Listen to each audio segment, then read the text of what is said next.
Rachel chose Afterpay. Tom used his credit card. They bought the exact same $800 washing machine, but who made the better choice? To find out, let's see what happens under three very different scenarios. Rachel had been saving for months, but when her old washing machine suddenly stopped working, she needed a replacement immediately. She didn't have enough cash, so Afterpay seemed like the easiest solution. Tom faced the exact same problem. His washing machine also broke down. Instead of using Afterpay, he paid with his credit card because he planned to pay the balance off before interest kicked in. At first, everything seemed to work out perfectly. Rachel walked away with a brand new washing machine using Afterpay, while Tom bought the exact same model with his credit card. They both took delivery on the very same day, installed it at home, and couldn't have been happier. As they stood back watching their new washing machines run for the first time, both of them smiled, convinced they'd made the smartest financial decision. At first, both choices seemed perfectly manageable. But over the next 8 weeks, one small difference changed everything. Rachel's first $200 payment came out on the day she bought the washing machine. Before leaving the store, she checked the dates of the next 3 payments and made sure each one fell after payday. Tom placed the full $800 on his credit card.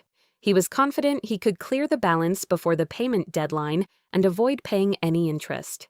At first, both choices worked perfectly. But which one would hold up better when real life got in the way?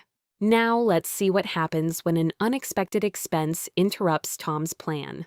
Tom had set aside the full $800 to pay his credit card balance before the due date. But 3 weeks after buying the washing machine, his car suddenly needed a $420 repair. Because he relied on the car, Tom used $420 of the money he had saved. That left him with only $380, which he paid towards his credit card. After making that payment, Tom still owed $420. For this simplified example, let's assume his credit card has a 20% annual purchase rate. If the remaining $420 stayed unpaid for another 30 days, the estimated interest would be $420 multiplied by 20%, divided by 365 days, and multiplied by 30 days. That works out to approximately $6.90 in interest. After 30 days, Tom's remaining balance would therefore be around $426.90. Including the $380 he had already paid, the washing machine would now cost him approximately $806.90, and it could keep costing more if he carried the balance for longer. This is an illustrative calculation only. Actual interest depends on the credit card's terms, billing cycle, and daily balance. But the important point is that Tom could no longer pay the full statement balance by the due date, so his interest-free days would no longer protect him under the assumptions of this scenario. Meanwhile, Rachel continued making her 4 scheduled Afterpay payments. If she paid each one on time, she would finish paying exactly $800, with no late fees. In this first scenario, Rachel came out ahead, but only because her repayment plan stayed on track while Tom's was interrupted. Now let's rewind the story. This time, Tom's plan goes perfectly. Instead, Rachel is the one facing the unexpected emergency. Rachel had chosen Afterpay for the same $800 washing machine, splitting the purchase into 4 payments of $200. By this point, she'd already made her first 2 payments, paying a total of $400. She still had $400 remaining over her final 2 installments. Then, just like Tom in the previous example, Rachel's car suddenly needed a $420 repair. Because the repair couldn't wait, she used the money she had planned to use for her next Afterpay payment. When her third $200 installment became due, she couldn't make the payment on time. For this example, we'll use Afterpay's current Australian late fees. Rachel received an initial $10 late fee. Because the payment still wasn't made after 7 days, another $7 fee was added.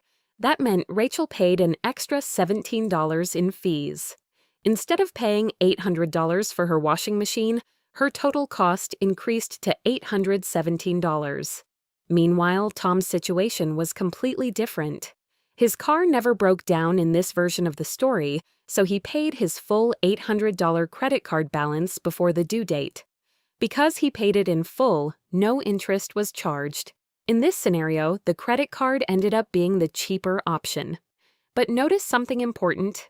The problem wasn't Afterpay. The problem was that Rachel's budget was interrupted by an unexpected emergency before she finished making her repayments.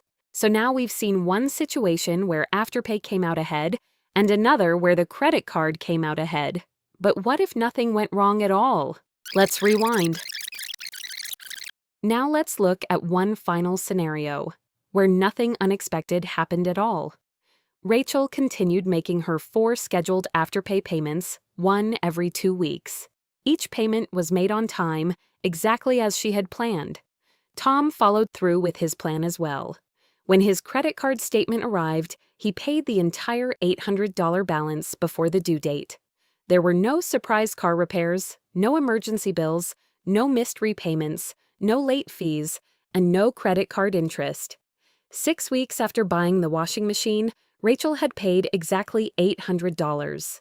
When Tom's credit card payment became due, he had already paid the full balance, so his washing machine also cost exactly $800. In the end, they both bought the very same washing machine, and they both paid exactly the same price. Neither Afterpay nor the credit card came out ahead. Because when everything went according to plan, both payment methods worked exactly as intended. If you found this comparison helpful, don't forget to like, subscribe, and join us at ClearEveryday.com for more simple money guides and free financial calculators. Thanks for watching, and I'll see you in the next video.